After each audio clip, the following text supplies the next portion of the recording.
আদালতের অনুমতি নিয়ে মুর্শিদাবাদে যাবার সময় সাংবাদিকদের মুখোমুখি হলেন বিরোধী দলনেতা শুভেন্দু অধিকারী। তিনি বলেন, রাজ্যের শাসক দল তৃণমূল কংগ্রেস শুধু ভোট ব্যাংকের জন্য পশ্চিম বাংলাকে অশান্ত করার চেষ্টা করছে। বারবার হিন্দুদের ওপর পরিকল্পিত আক্রমণ করানো হচ্ছে। মমতাকে যেদিন পশ্চিমবঙ্গ থেকে তাড়াতে পারবো সেদিনই বাংলায় শান্তি ফিরবে।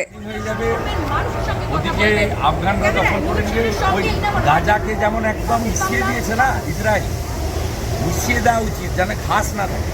আর মুর্শিদাবাদে শান্তি কবে ফিরবে কি মনে হয়?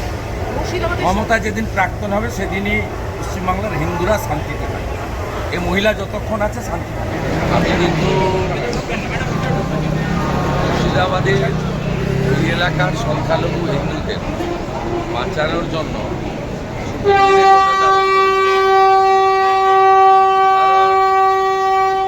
আমাকে যে কোনো সোর্স থেকে আমি খবর পেয়েছিলাম 12 তারিখ সকালবেলা ডিস্ট্রিক্ট ম্যাজিস্ট্রেট মুর্শিদাবাদ তিনি বিএসএফকে ফিরে যেতে বলেছিলেন বর্ডারে।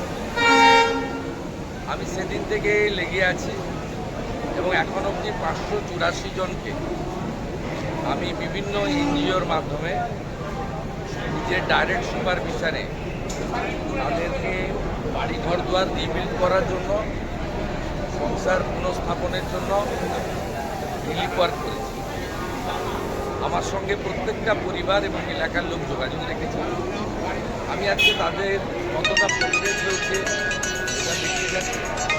15 মে পর্যন্ত প্যারামিলিটারি আছে, কিন্তু ওরা আতঙ্কে আছে এবং বিশেষ করে হিন্দু এবং জৈন সম্প্রদায়ে অনেক দোকানে অন্য সম্প্রদায়ের লোকেরা, যেহেতু তারা ওখানে সংখ্যাগরিষ্ঠ, জিনিসপত্র কেনা বন্ধ করে দিয়েছে। আমি এই বিষয়টাও ওখানে দেখব এবং আপিল করব, আর বাকিটা কন্ট্যাক্ট করবো এবং আমার মূল লক্ষ্য হচ্ছে পার্মানেন্ট সলিউশন। মমিনপুর, ইকবালপুর, ইসরা, শিবপুর, ডালখোলাতে যেমন এনআইএর মাধ্যমে 85 দাঙ্গাবাজকে অ্যারেস্ট করে চার্জশিটেড করেছে এনআইএ। এখানেও এনআইএ না করতে পারলে পার্মানেন্ট সলিউশন হবে না।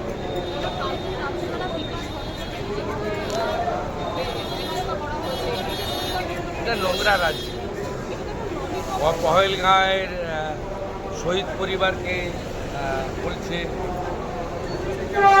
এখানে কালকে ওই মমতা ব্যানার্জির ওই ক্যাম্পেন করে মানিক মণ্ডল বলে একটা লোক বলে, মানিক সরাসরি বলছে শুভেন্দু অধিকারীকে আর রিপাবলিকের বহু গোষ্ঠী গুলি করত। রিপাবলিকের রিপোর্টার দেখলে দৌড়ে দৌড়ে মারো। এই নোংরা চূড়ান্ত জায়গায় গেছে। পহেলগাঁয় যে বলিদান দিলেন হিন্দু পরিবার, তার স্ত্রী হতে পারে অথবা বিকাশ রঞ্জন ভট্টাচার্য হতে পারে। এই যে নোংরা কালচার, এটা তৃণমূল কংগ্রেস ভাইপো এবং তার টিমই বাংলাতে আমদানি করেছে। 2021 সাল থেকে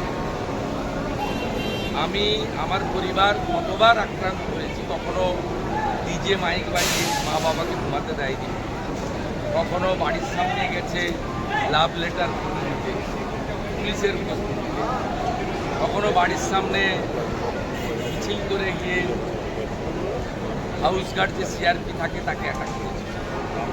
এটা দলমত নির্বিশেষে সময়ে এসেছে নো ভোট টু মমতা। বিকাশবাবুরা সেকুলারিজমের নামে অন্ধ বিজেপি এবং নরেন্দ্র মোদীর বিরোধিতা করতে গিয়ে হিন্দু ভোট কেটে এদের সুবিধা করে দিচ্ছে। আমি অনুরোধ করব, নিশ্চয়ই আপনারা বামপন্থী একটা আদর্শের উপরে দাঁড়িয়ে যদি করে থাকেন নিশ্চয়ই করেন, আমি তাকে কোনোভাবে প্রশ্ন করব না। কিন্তু টাইম এসেছে, যেমন 11তে টাইম এসেছিল যে আসুক